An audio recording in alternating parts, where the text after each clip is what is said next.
மாதா பிதாவாகி மக்களாகி மருடலும் mall விசும்பும் தானாகி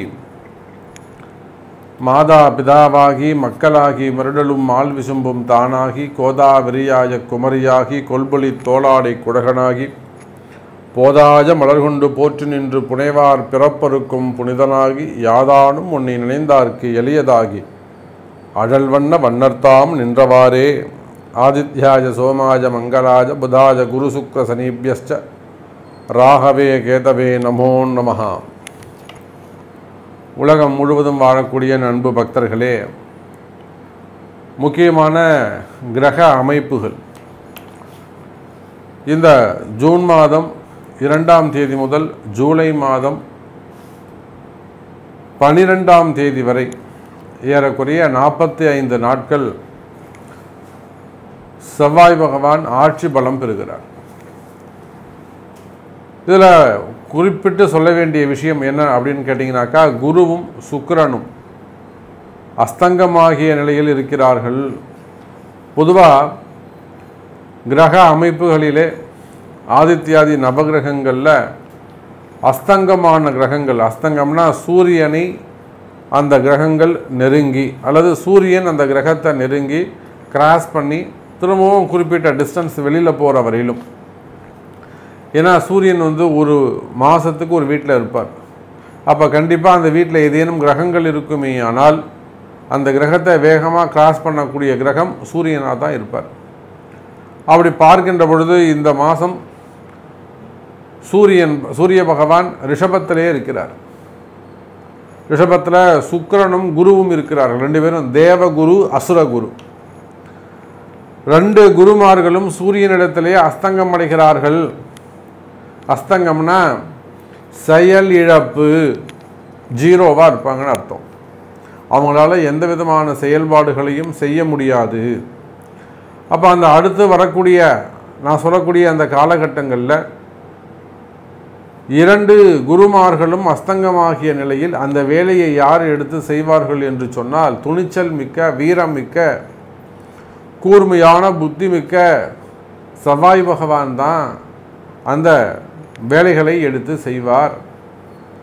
அப்போ இனி வரக்கூடிய காலங்களிலே அடுத்த ஒரு 45 நாட்கள் மிகுந்த ஒரு பவர்ஃபுல் பிளானட்டாக, அதிகாரம் மிக்க ஒரு கிரகமாக நம்முடைய இந்த செவ்வாய் கிரகம் இருக்க போகிறது.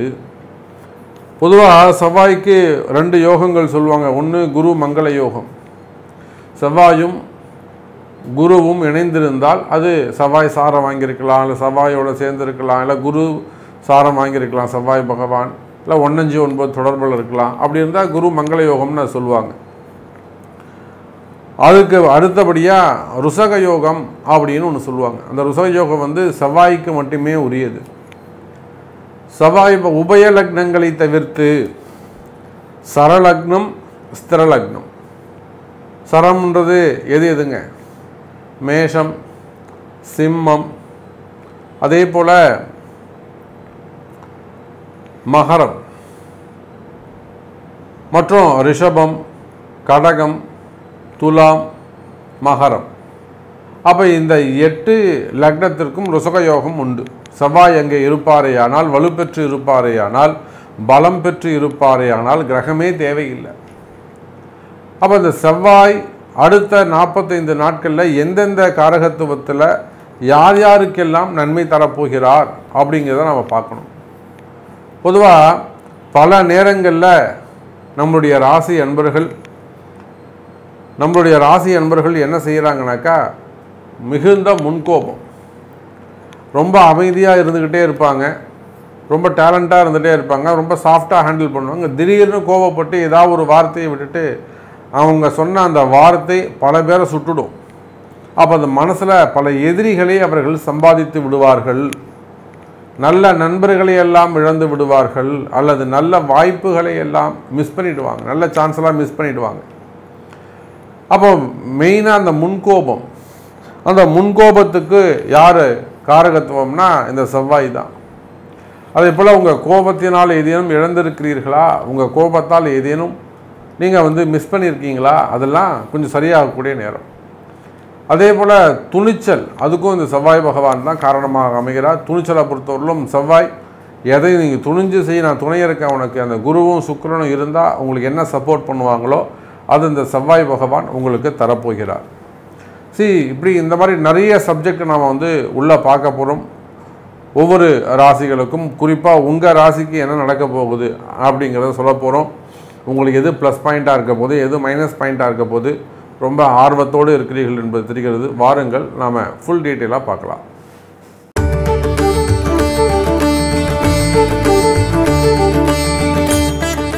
மிதுன ராசி என்பர்களே, இந்த செவ்வாயுடைய மாற்றம் ஒரு நல்ல யோகத்தை உங்களுக்கு வாரி வழங்குகிறது. குறிப்பாக மிதுன ராசிக்கு இது ஒரு நல்ல காலம், நல்ல நேரம் நடந்துக்கிட்டு இருக்கு. எனக்கு தெரிஞ்சு ஏறக்குறைய ஒரு 70% மிதுன ராசி என்பர்கள் சிறப்பாக உள்ளார்கள். ஒரு 30% மிதுன ராசி என்பர்கள் அவங்க ஒரு விதமான இன்னும் கூட அந்த ஒரு சில கஷ்டங்களில் மிதுன ராசி என்பர்கள் இருந்து வருகிறார்கள். 70% நன்மையும் 30% மிதுன ராசி என்பர்களும் ஒரு விதமான மனக்குழப்பமாக இருக்கலாம், மனசு கஷ்டமாக இருக்கலாம், அல்லது மனசில் ஒரு விதமான பயமாக இருக்கலாம். இது எப்படி செய்யும், எதிர்காலத்தை பற்றிய பயமாக இருக்கலாம், கடன் பிரச்சனைகளாக இருக்கலாம், பணங்காசு போய் மாட்டிக்கிட்டு இருக்கலாம். இப்போ ஏறக்குறைய 30% மிதுன ராசி என்பவர்கள் சிரமத்தில் இருக்கிறார்கள். இந்த கால சூழ்நிலையில் உங்கள் ராசிக்கு 11வது பாவத்தில் 12ல் குருவும் சுக்கிரனும் மறைவு, மறைஞ்சாலும் பரவாயில்ல, அஸ்தங்கம்.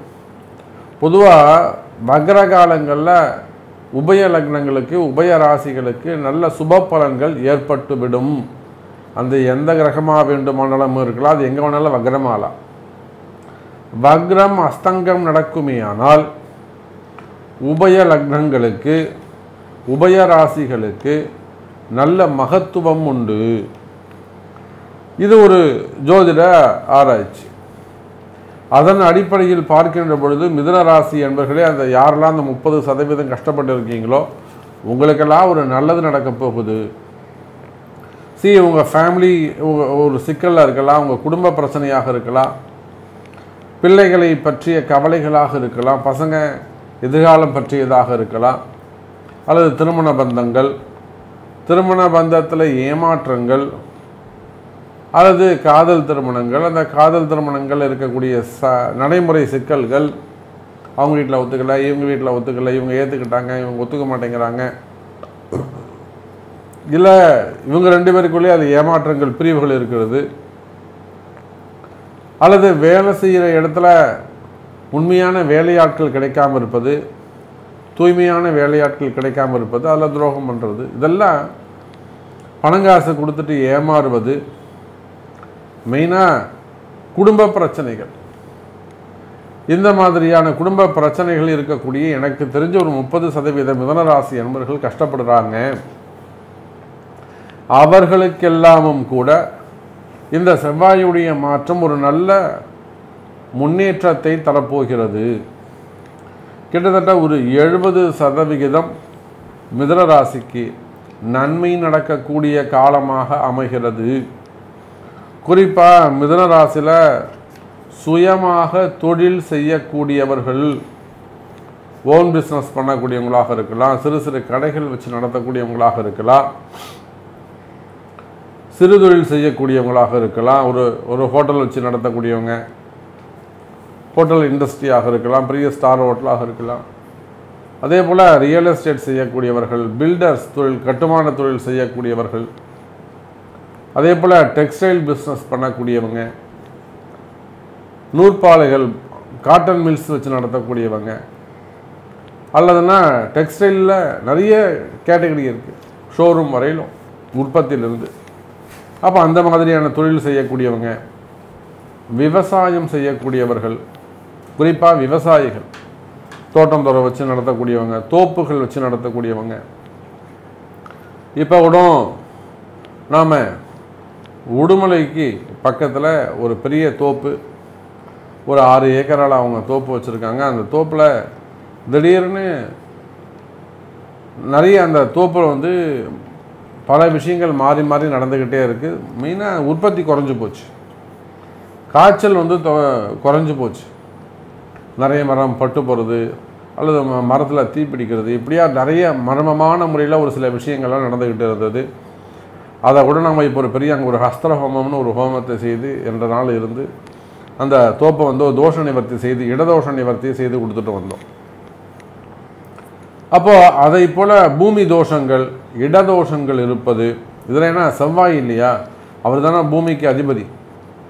நிறைய பேர் சொல்லுவாங்க, தருமபுரி மாவட்டத்துக்கிட்ட ஒருத்தர் சொன்னார், நாங்கள் வந்து கத்திரிக்காய் ஒரு 5 ஏக்கர் கத்திரிக்காய் போட்ட சாமி, விளைச்சல் நல்லா இருந்தது, ஆனால் வந்து ரேட்டு கம்மியாக போயிடுச்சு.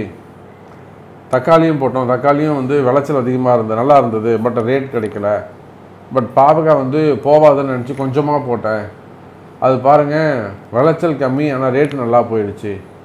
சரி, இந்த மாதிரி மாற்றி மாற்றி நடக்குது சாமி, நமக்கு நஷ்டம் வருது, இப்போ நம்ம ஏதாவது அந்த தோட்டத்துக்கு நம்ம கொஞ்சம் பூஜை பண்ணணும் அப்படின்னாங்க. அப்போ அதுக்கான எந்திரங்கள்லாம் செஞ்சு கொடுத்தோம்.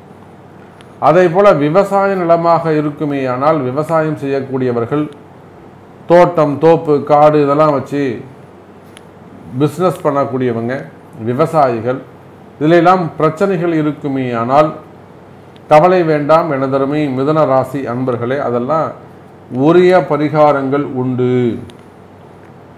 அதற்குரிய பரிகாரங்கள், அதற்குரிய பிராயச்சித்தங்கள் வழிபாடுகள் செய்வீர்களேயானால் நிச்சயமாக பல கோடி நன்மைகள் உங்களை வந்து சேரும். நல்ல காசு பணம் சம்பாதிக்கக்கூடிய வாய்ப்பு உங்களுக்கு அங்கு கிடைக்கும். அதே போல தான் மிதுன ராசி என்பர்களே, டாக்டர்ஸ் மருத்துவர்கள் சீருடை பணியாளர்கள் யாரெல்லாம் யூனிஃபார்ம் போட்டுக்கிட்டு இருப்பாங்களோ, ஃபஸ்ட்டு யாரை சொல்லலாம், நாம் வந்து காவல்துறை அதிகாரிகளை சொல்லலாம். அவங்க எல்லாம் ஒரே யூனிஃபார்மாக இருப்பாங்க. காவல்துறை அதிகாரிகள், இராணுவ வீரர்கள், அப்புறம் செக்யூரிட்டி பியூரோஸ் அதெல்லாம் ஒர்க் பண்ணக்கூடியவங்க. அதே போல் மருத்துவர்கள் அவங்களுக்கும் யூனிஃபார்ம் இருக்குது. அட்வொகேட்ஸ் அவங்களுக்கும் உண்டு. அப்புறம் வந்து ஜட்ஜஸ் அவங்களுக்கும் யூனிஃபார்ம் உண்டு. நர்ஸ் ஸ்டாஃப் நர்ஸாக இருக்கலாம், அதுக்கு அவங்களுக்கும் யூனிஃபார்ம் உண்டு.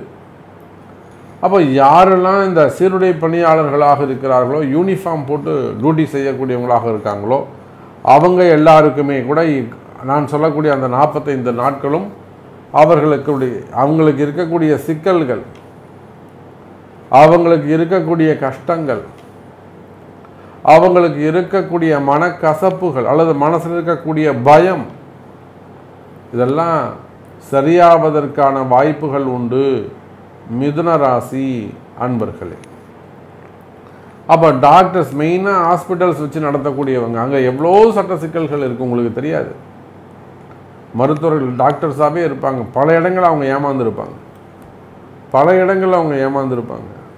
இல்லை அவங்களுக்கு நிறைய எதிரிகளுடைய தொந்தரவுகள் இருக்கும். பொதுவாகவே ஏன்னா அவங்களுக்கு ஒன்று சொல்கிறது உண்டு மிதுன ராசி என்பர்களே, பூரா எல்லா விஷயத்தையும் நான் அவங்களுக்கு சொல்லணும்னாக்கா நேரம் பத்தாது.